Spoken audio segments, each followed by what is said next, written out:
Poor woman asked the prince for a job, and he said, "Only if you'll marry me by sunset."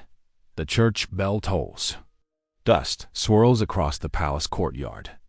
A ragged seamstress falls to her knees, begging for honest work. Laughter erupts from the nobles until the prince silences them with a shocking decree.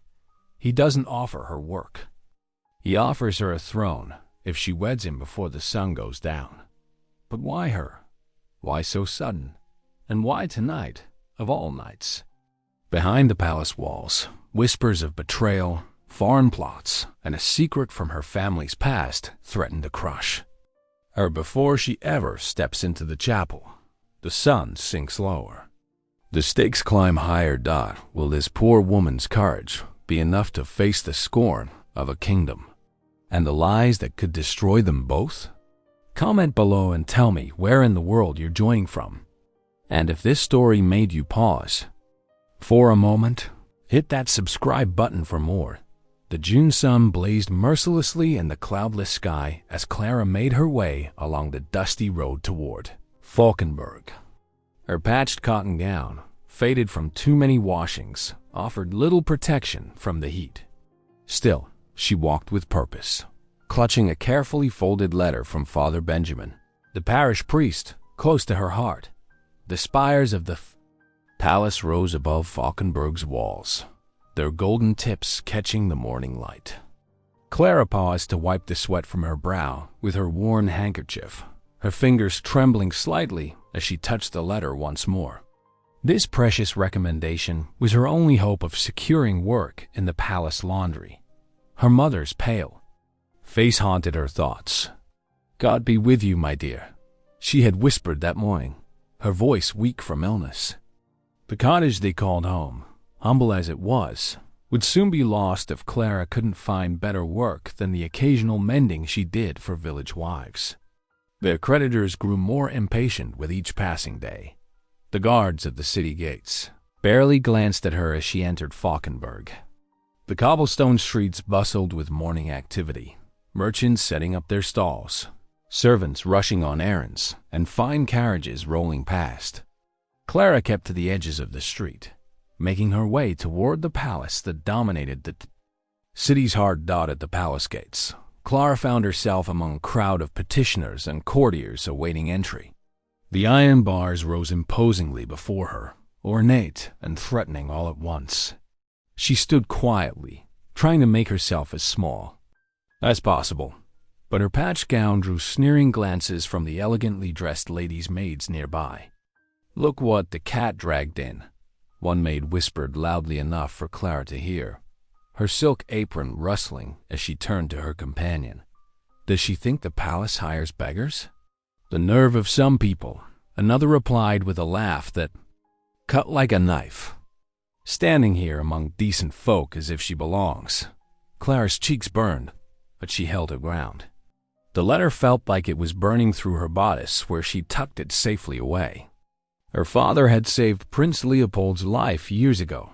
Surely that meant something, even if he had died in debt and shame.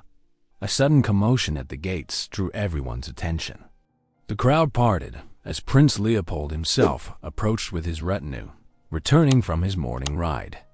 His tall figure sat proudly upon a magnificent black stallion, his bearing every inch that of a royal prince. Something in Clara snapped. Perhaps it was desperation, perhaps divine providence, but she found herself moving forward. Before the guards could stop her, she dropped to her knees before the prince's horse. "Your Highness," she called out, her voice clear despite her racing heart. "I beg you for honest work in your kitchens or laundry. My mother is ill, and we have nowhere else to turn." The courtyard erupted in shocked whispers and cruel laughter. The same ladies' maids who had mocked her earlier now openly jeered. How dare she address His Highness directly? Someone remove this beggar girl. The impudence! Prince Leopold raised his hand, and silence fell instantly over the crowd.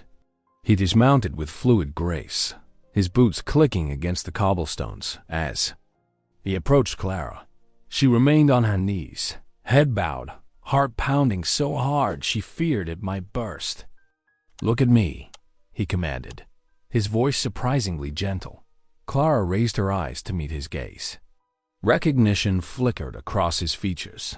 Something about her face must have reminded him of her father. "I shall give you work," Prince Leopold declared, his voice carrying across the hushed courtyard, "but only if you will marry me by sunset."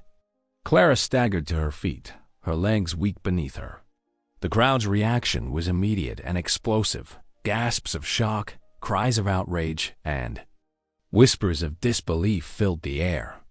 She stood there, swaying slightly, unable to comprehend how her simple quest for honest work had turned into something so scandalous, so impossible.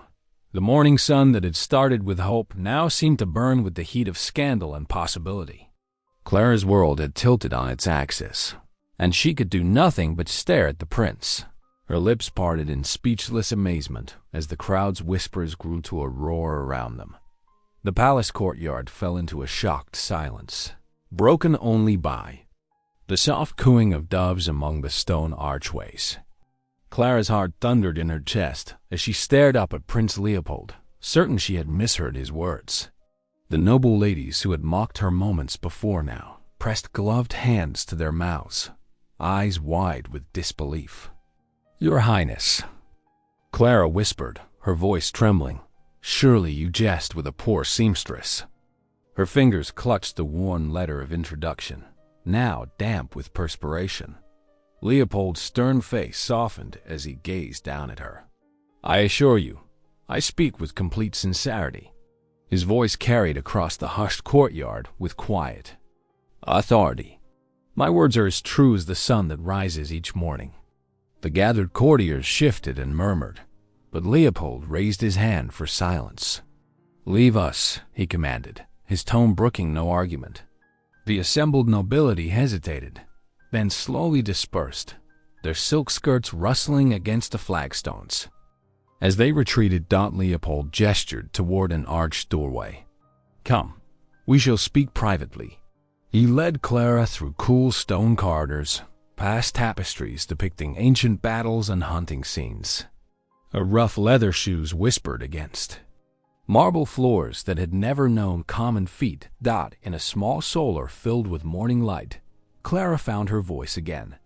"Your Highness, I cannot possibly on nobody. I have no dowry, no fine clothes, no education worthy of a prince's wife." She smoothed her patched skirts with trembling hands. "I came only seeking honest work to care for my sick mother." Dowry?" Leopold's laugh was warm and genuine. "I have wealth enough. What I lack, what I seek, is something far more precious." He paced before the leaded windows, sunlight catching the gold threads in his embroidered coat. "I seek honesty in a world of flattery, courage in a court of cowards." He turned to face her, his expression grave. "My council has arranged a marriage for me. This very evening, I am to wed Princess Matilda from across our borders. A union of convenience, they say, to secure peace." His jaw tightened. "But I will not be forced into a loveless marriage for political gain." Clara's mind whirled as understanding dawned. "So I am to be your escape? Your act of defiance?" The words came out sharper than she intended, but Leopold did not seem to mind. "You are to be my choice," he corrected gently. "When you knelt before me, asking for honest work despite the mockery of others, I saw more nobility in your bearing than in all my father's court combined." Clara's thoughts flew to her mother, lying weak and feverish in their tiny cottage, to the creditors who threatened to seize their home, to the sneering faces of the villagers who whispered about their fall from respectability after her father's death. If she refused the prince now, how could she ever show her face in the marketplace again? The great bell in the palace tower began to toll the hour of noon, each deep note resonating through the stone walls. Clara closed her eyes, gathering her courage. When she opened them, she found Leopold watching her intently. "I will do as you ask, your highness," she whispered, her voice barely audible above the bells. Leopold nodded once, solemnly. "Then it shall be done." He pulled a silk bell pull near the door, and within moments, a flurry of ladies in waiting appeared, their faces a mixture of shock and poorly concealed outrage. "Prepare chambers for my bride," Leopold commanded. "She will require suitable attire for this evening's ceremony." As the ladies led Clara away, their whispers hissing like angry cats, she caught one last glimpse of Leopold standing in the sunlit solar. His expression was unreadable, but there was something in his eyes that gave her hope, a warmth that suggested this shocking arrangement might become more than mere defiance. The ladies hustled her through gilded corridors to a set of elegant guest chambers, their disapproval evident in every sharp tug and pointed silence. Through the windows, Clara could hear the continuing toll of the noon bell, counting down the hours until sunset would transform a poor seamstress into a princess. Bride. The afternoon sun streamed through tall palace windows as Clara found herself swept into a whirlwind of preparation. 3 ladies in waiting, their faces pinched with displeasure, scrubbed her skin until it glowed pink in a copper tub scented with rose petals. The water was warmer than any bath she'd ever known, but their rough handling made her wince. "Stand." "Straight, girl," the eldest attendant commanded, yanking a comb through Clara's tangled hair. "Though heaven knows why we waste such fine oils on a farmer's daughter." Clara bit her lip, enduring their sharp tugs and sharper words in silence. They dressed her in layers of fine silk, the fabric worth more than her cottage and all its contents. The borrowed gown was pale blue, trimmed with delicate lace that tickled her throat. It had belonged to Princess Amalia, they told her with clear disapproval, though the princess herself was nowhere to be seen. "Shoulders back," another lady barked, demonstrating the proper posture. "Head high but eyes lowered. You must not look directly at noble persons unless addressed." She rapped Clara's back with a fan. "And for heaven's sake, stop fidgeting with the sleeves." Clara forced her hands to be still, though the unfamiliar fabric made her skin itch. "I am trying, my lady," she murmured. A younger attendant, barely older than Clara herself, attempted to teach her the proper curtsy. "Bend your knees smoothly, sweep your skirts wide. No, not like a milkmaid bobbing. With grace, girl." After what felt like hours of instruction, Clara's head spun with rules. Which fork to use first at dinner? How to address a duke versus a baron? When to speak, when to remain silent, how to walk, how to sit, how to breathe. It seemed impossible to remember it all. The afternoon wore on as they worked to transform her. Through the open door, she caught fragments of heated whispers from passing courtiers. A common seamstress. What can the prince be thinking? It will never stand. The council will prevent this madness. Then, as 2 chamberlains hurried past, she heard words that made her blood run cold. "The foreign envoys arrive at sunset with their princess," one man muttered. "If his highness isn't wed by, then ... The council will force his hand," the other finished grimly. The alliance must be secured. Clara's hands trembled as she smoothed the silk skirts. Now she understood the urgency behind Leopold's strange proposal. He meant to thwart his counsel's plans with this hasty marriage, using her as his means of escape. The thought should have offended her pride, yet she found she couldn't blame him. Hadn't she also agreed to this marriage out of desperate necessity? At last, the ladies declared her as presentable as they could manage and left her alone in the guest chamber. Clara stood at the latticed window, watching the sun's slow descent toward the horizon. The autumn day was fading fast, painting the sky in deep orange and purple hues. Her reflection in the window glass showed a stranger, a pale-faced young woman in court finery, her dark hair arranged in careful curls. But her eyes were still the same, wide and uncertain. betraying her humble origins despite all their efforts to disguise them. The sound of approaching footsteps made her turn. A firm knock echoed through the chamber. "Enter," she called softly, her voice barely steady. The door opened to reveal Prince Leopold himself, resplendent in formal attire of deep blue velvet. His expression was grave but gentle as he bowed slightly. "My lady," he said, "the chapel awaits us." Clara's heart leaped into her throat as she glanced once more at the sinking sun. In mere hours, she would either be a princess or the subject of the court's greatest scandal. There was no turning back now. The prince extended his hand, and Clara placed her trembling fingers in his steady grip. Together, they stepped into the corridor that would lead them to their destiny. The palace chapel stood hushed in the fading light of day. Dozens of beeswax candles flickered in brass holders along the walls, their gentle glow barely reaching the vaulted ceiling above.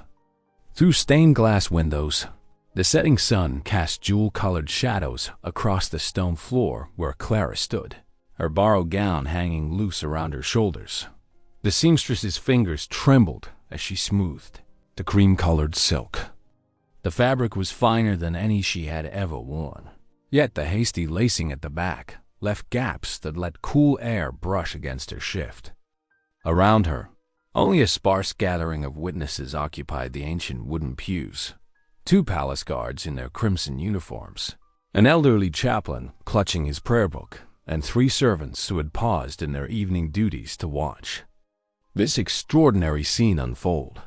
Father Marcus, the palace priest, shifted nervously at the altar, his eyes darting between the chapel's heavy wooden doors and the prince who stood tall and composed beside Clara. The priest's hand shook slightly as he arranged his vestments, clearly uncertain about performing such a rushed ceremony even. At his sovereign's command, Clara took a hesitant step forward, the borrowed shoes pinching her feet. Her heart beat so wildly she feared everyone could hear it echoing off the chapel walls.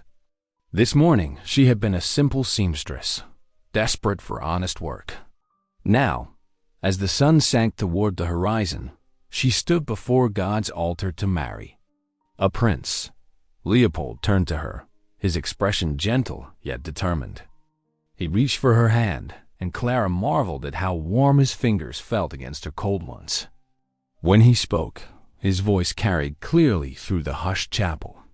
"I, Leopold, take thee, Clara, to be my lawful wedded wife," he declared, each word measured and sincere. "Before these witnesses and God himself, I vow to honor you, protect you, and cherish you as my true princess and companion."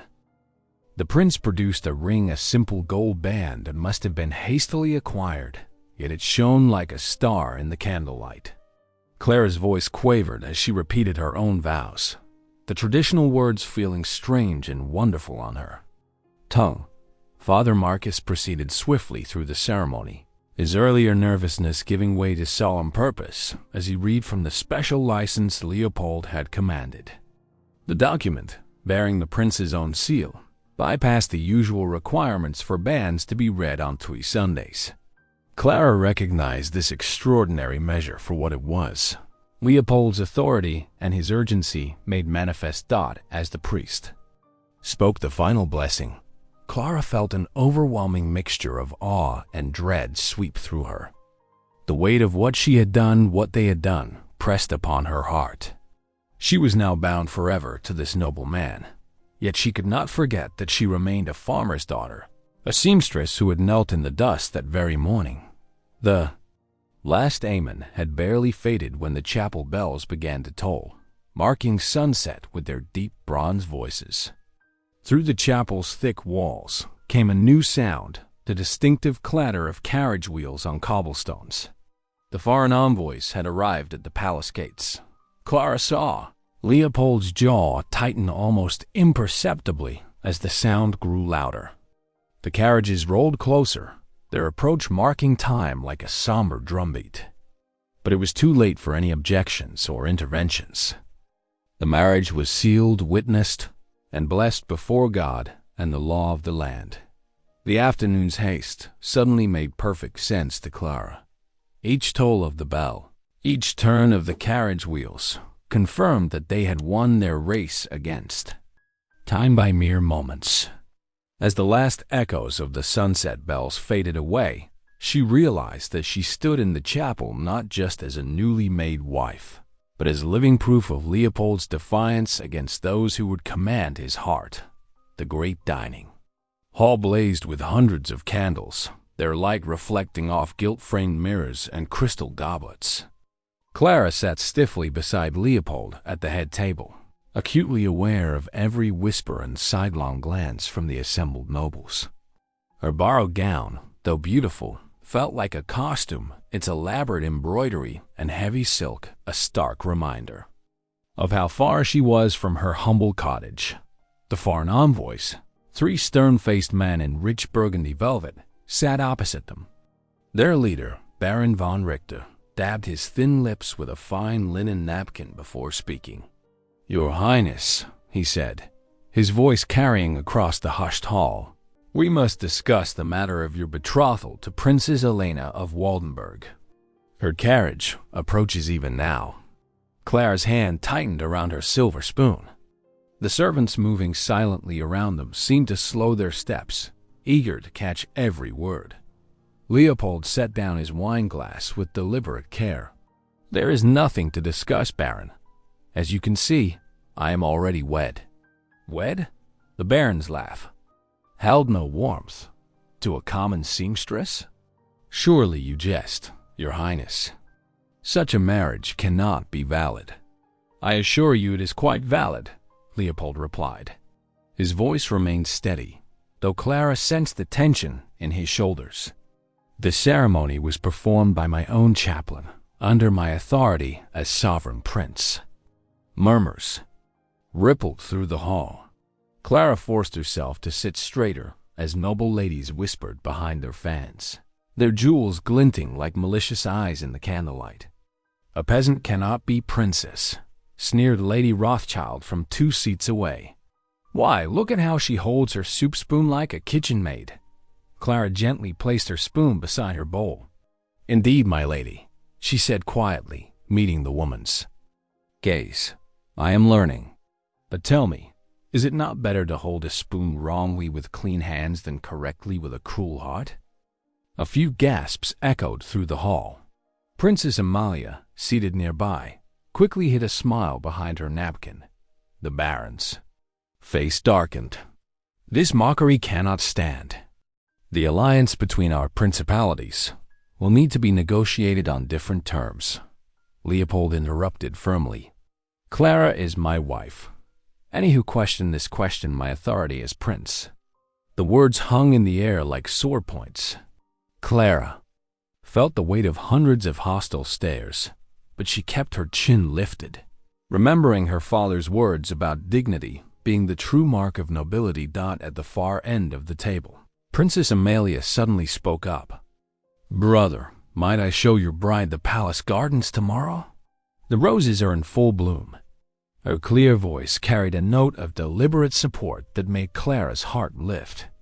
"An excellent suggestion," Leopold agreed, while the nobles around them seethed. One by one, the dinner guests began to make their excuses and depart, their rigid bows and curtsies barely masking their fury. The foreign envoys were the last to leave, their faces stormy with barely contained rage. As the hall emptied, Clara felt Leopold's hand find hers beneath the tablecloth. His fingers were warm and strong, his gentle squeeze speaking volumes. In that simple touch, she understood at last this had never been a jest or mere political defiance. He had chosen her, truly chosen her, when he could have had any princess in Christendom. "Thank you," she whispered, too softly for anyone else to hear. He answered with another squeeze of her hand, and for the first time since that morning, at the palace gates, Clara felt something new bloom in her heart. Not just duty or gratitude, but the first delicate tendrils of hope. Clara woke to unfamiliar silk sheets and golden sunlight streaming through tall windows. For a moment, she forgot where she was. Then, reality rushed back. She was in the palace, and yesterday she had become a princess. "Good morning, Your Highness," came a gentle voice. A young maid with kind eyes curtsied beside the bed. "I am Beth, assigned to attend you." Clara sat up slowly, unused to such formality. "Please, just call me Clara," she said softly. "Oh no, Your Highness. That would not be proper." Beth smiled warmly as she laid out a fresh morning gown. "Though I must say, it brings joy to serve someone who thinks to offer." Over the next hour, Clara underwent her first proper morning routine as a princess. Beth helped her dress, arranged her hair, and explained the basic protocols expected of her new station. Though overwhelmed, Clara found comfort in Beth's patient guidance and obvious fascination with her common background. "Is it true you were a seamstress, Your Highness?" Beth asked while pinning Clara's hair. "Yes, my mother taught me when I was young." Clara touched the simple gold ring on her finger, her only ornament from yesterday's hasty ceremony. "We made our living by it after Father died." The days that followed fell into a gentle rhythm. Each morning, Clara would wake to Beth's cheerful presence. Though many nobles still whispered behind their hands, the palace staff treated her with a mixture of respectful awe and friendly curiosity. They seemed touched by her understanding of their work, her willingness to thank them by name. On her third morning in the palace, Clara found Leopold in the falconry, tending to an injured bird. The magnificent hawk sat perched on his gloved hand, its wing wrapped in linen. "This is Perseus," Leopold said as Clara approached. "He took a bad turn in yesterday's hunt." Clara stepped closer, her heart warming at the gentle way Leopold stroked the falcon's feathers. "May I help?" she asked. Leopold's eyes brightened. "You know something of healing?" "A little. Mother and I often tended injured animals in the village." Clara carefully examined the wing. "The binding needs to be looser here to allow better blood flow." Together they rewrapped the injury, Clara's sure fingers working alongside Leopold's. The falcon remained calm under their care, as if sensing their shared concern. These quiet moments together became precious gifts. In the evenings, Leopold would often seek her out in the library or gardens, eager to hear her thoughts. He shared the weight of his responsibilities, trade negotiations, border disputes, the endless demands of neighboring kingdoms. Clara listened with care, offering perspective from her life among common folk. "The grain taxes hit hardest in winter," she explained one evening as they walked between rosebushes. "That is when families have least to spare." Leopold nodded thoughtfully. The council never mentioned this timing. They speak only of total yields. Clara's needlework also drew them together. One afternoon, Leopold found her embroidering in the solar, her fingers flying over delicate silk threads. "That is beautiful," he said, watching her create tiny golden stars on deep blue fabric. "Will you sing while you work? The servants speak of your voice." Clara blushed but began a soft ballad her mother had taught her. Leopold sat beside her, content to listen as she worked and sang. In these moments, rank and protocol fell away, leaving only two hearts learning each other's rhythms. 2 weeks after their marriage, they walked in the palace gardens at sunset. The evening air was sweet with jasmine, and Leopold had dismissed their usual attendants. "I have something to confess," he said, stopping beside a marble fountain. Water tinkled musically in the gathering dusk. "That day at the gates, I had watched you from my window all morning." Clara's heart quickened. "You had?" "Yes. Your dignity despite the jeering, your obvious care for your mother's welfare." He took her hands in his. "I had already refused a foreign princess. When I saw you, I knew why I had waited. But surely it was mostly defiance against the council?" Clara whispered, voicing her lingering fear. Leopold shook his head, his eyes serious in the fading light. I meant it, Clara. I chose you for love, not merely defiance. Clara's heart soared and trembled at once, joy mingling with lingering uncertainty. This man, this prince who had upended her world, was offering not just position or protection, but his heart. The great hall buzzed with tension as Clara sat beside Leopold during the emergency council meeting. Morning light streamed through tall windows, but the atmosphere remained dark. Foreign envoys had demanded an audience, their faces grim with purpose. The chief envoy, a thin man with sharp features, stepped forward. His black coat gleamed with silver embroidery as he bowed with exaggerated courtesy. Your Highness, we bring grave matters to your attention. He gestured to his assistant, who carried forward a leather document case. Clara's hands trembled in her lap as the envoy produced the yellowed papers. The council members leaned forward, their silk robes rustling against wooden chairs.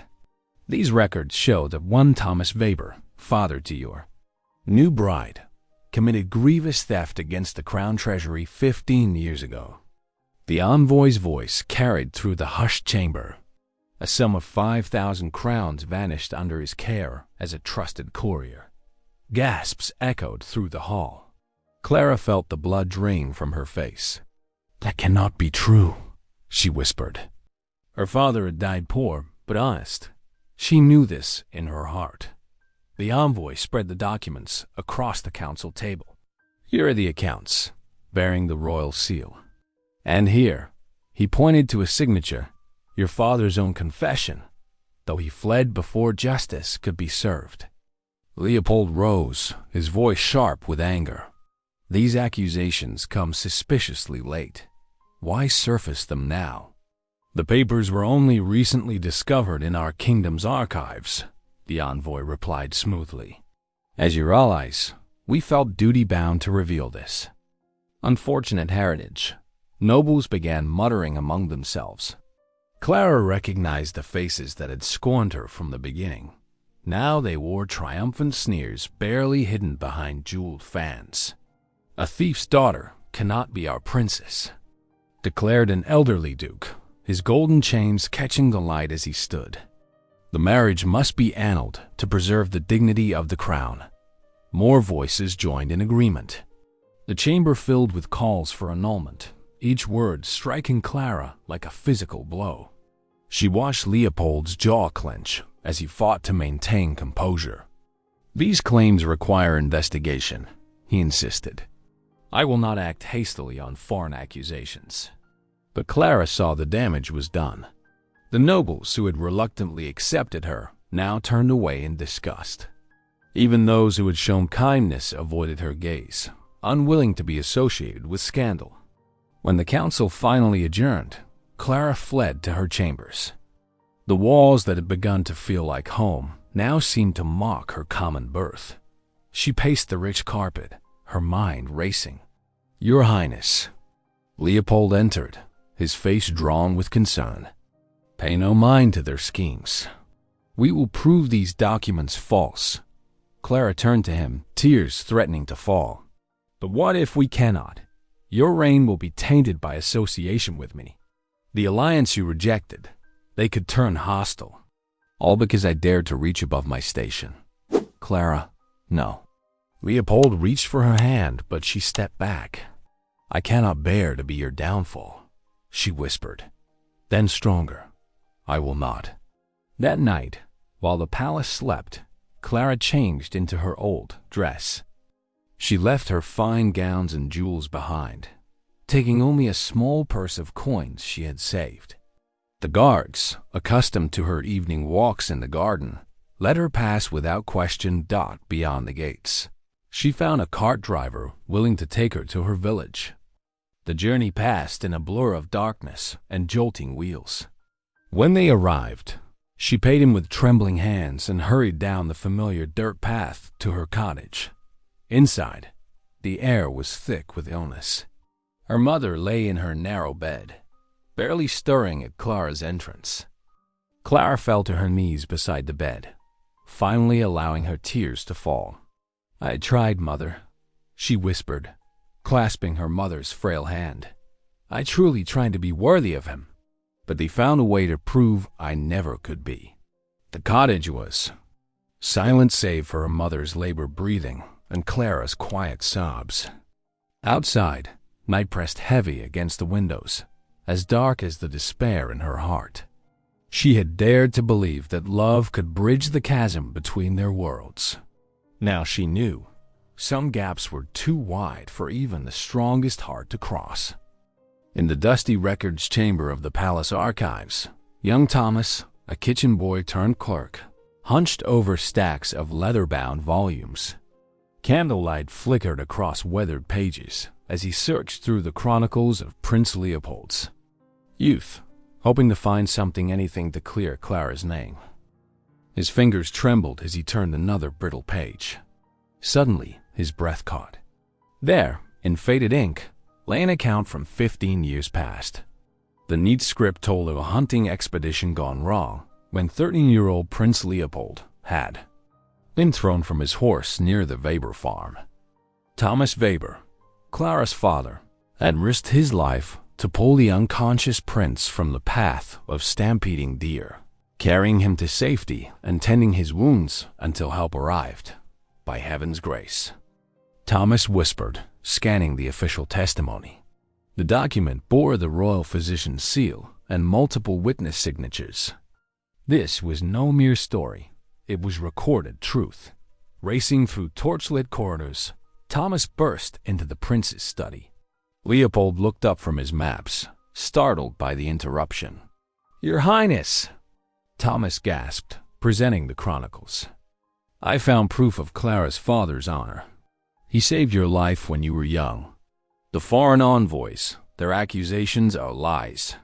Leopold's face darkened as he read the account. His hands clenched the papers until his knuckles whitened. "Those scheming vipers," he growled. "They sought to destroy her reputation with fabricated charges." He strode to the door, calling for his captain. "Ready my horse and guard. We ride."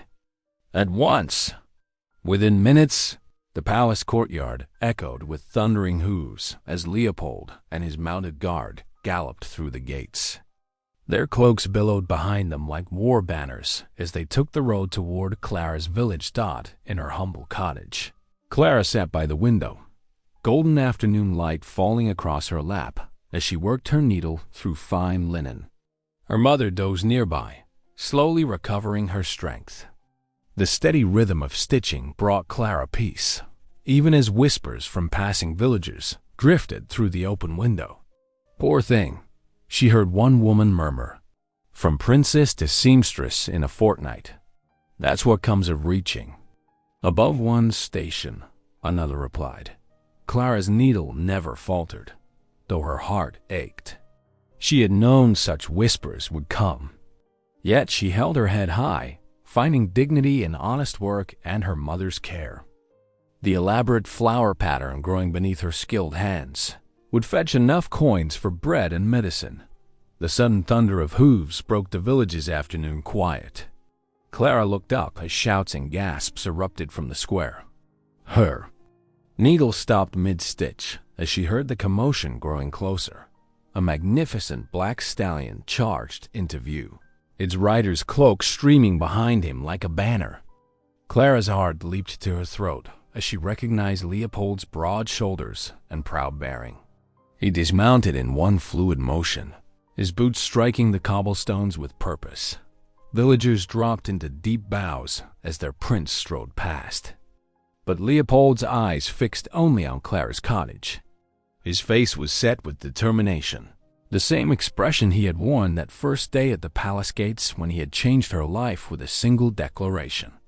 Clara stood, her embroidery falling, forgotten to the floor as Leopold approached her door. The humble cottage seemed to shrink in the presence of such nobility, yet Leopold's bearing held no hint of disgust or hesitation. He moved with the certainty of a man who knew exactly where he belonged. Behind him, the village square filled with mounted royal guards, their presence declaring this was no casual visit.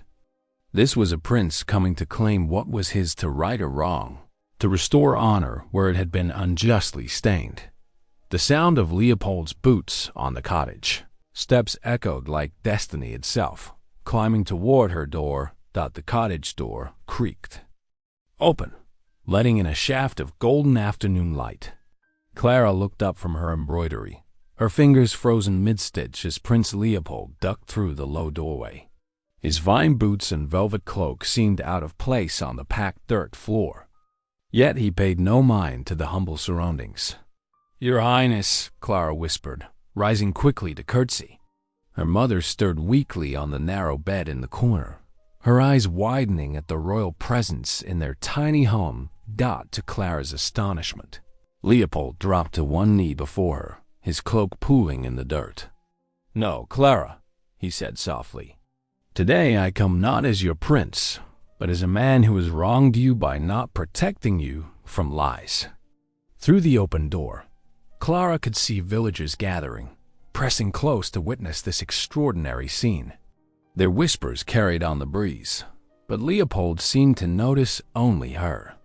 "I have discovered the truth about your father," he continued, his voice thick with emotion. "Far from being a thief, he was a hero. Years ago, when I was but a youth hunting in these very woods, my horse was startled by a snake. The beast reared, and I would have been thrown onto the rocks. But your father ran forward, catching my reins at great risk to himself. He saved my life that day." Clara's mother let out a soft cry from her bed. "Yes," she breathed. "'Twas the proudest day of his life, though he never boasted of it." Leopold turned to the frail woman. The foreign envoys fabricated their accusations. They sought to destroy what they could not control. He rose and approached the bedside, bowing deeply to Clara's mother. "Your husband was a man of honor, madam, and your daughter is worthy of any crown in Christendom." Tears slid down Clara's cheeks as she watched this proud prince humble himself before her sick mother. Outside, the villagers pressed closer to the windows, their earlier scorn replaced by wonder. "Clara," Leopold said, turning back to her, "I came to ask for your hand once more, not as a hasty act of defiance, but as the deepest wish of my heart. Will you return with me, not as a hidden bride, but as my honored princess? I swear by all I hold sacred that I shall never again let another soul question your worth." The small cottage seemed to hold its breath. Clara's mother reached out with trembling hands, taking her daughter's fingers in one hand and Leopold's in the other. "God has blessed this love," she whispered. "I feel it in my heart. Go with him, my child." Clara looked at Leopold, not at his fine clothes or his crown, but at his eyes, which held such earnest devotion. She remembered their quiet talks in the palace gardens, his gentle patience as she learned court ways, the way he truly listened when she spoke of common folks' struggles. This was the man she had come to love, prince or no. "Yes," she said softly. Then stronger, "Yes, I will return with you." Leopold's face brightened with joy.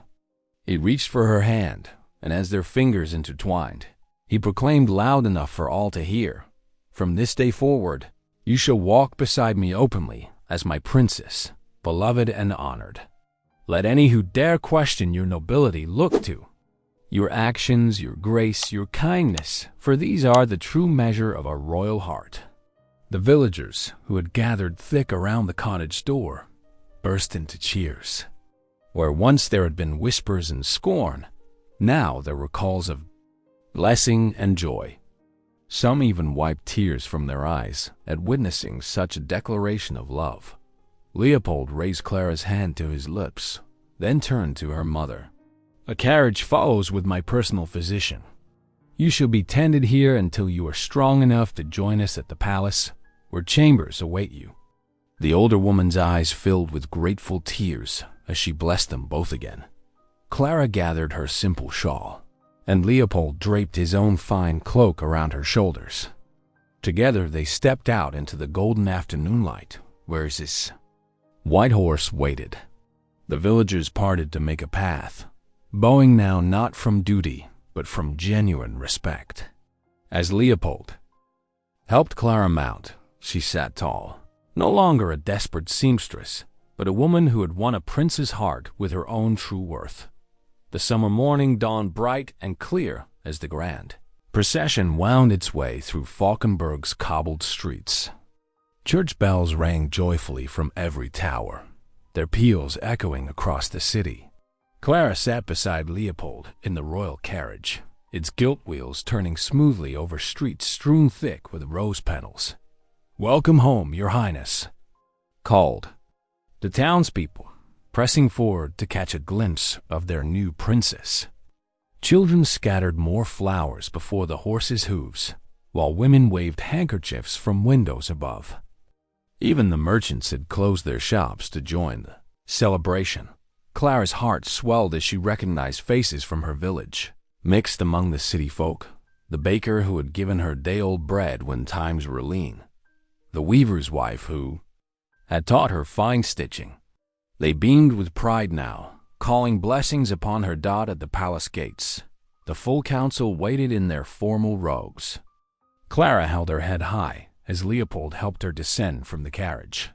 The proof of her father's heroism had been read in every church and posted in the town square. Now these proud nobles had no choice but to acknowledge her. "Welcome, Your Highness," they murmured, bowing low. Though some lips twisted with reluctance, none dared show outright scorn.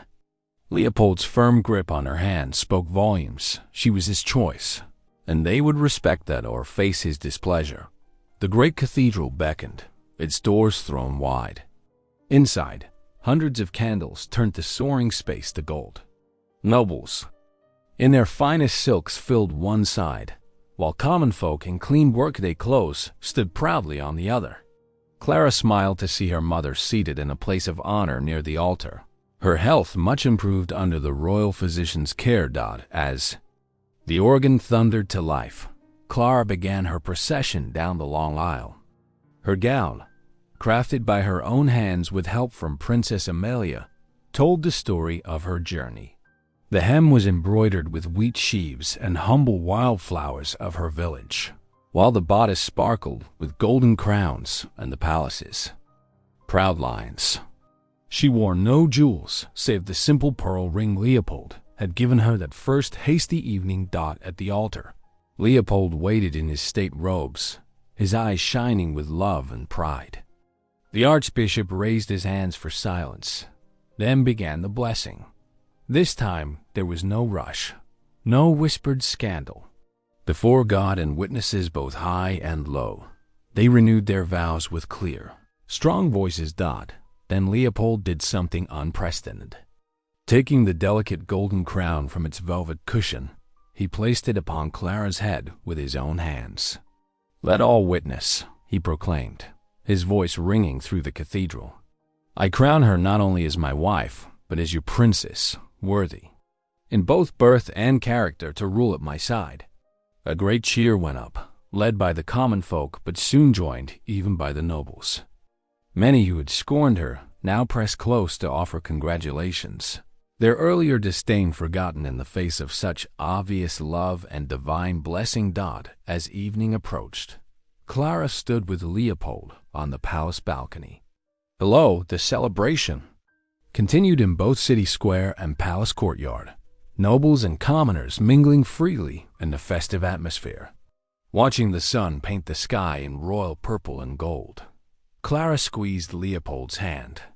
"I came to your gates seeking only honest work," she whispered, wonder in her voice. "But God had greater plans. He gave me not just employment, but a kingdom, and more precious still, your love." Leopold drew her close as the people cheered below, their joy echoing across city and countryside alike. In that moment, love stood, triumphant over class, lies, and despair, proving that true nobility dwells not in titles, but in the heart. If something in this story whispered to your spirit, stay a while. Subscribe and come back tomorrow. The next story may be the one you didn't know you needed.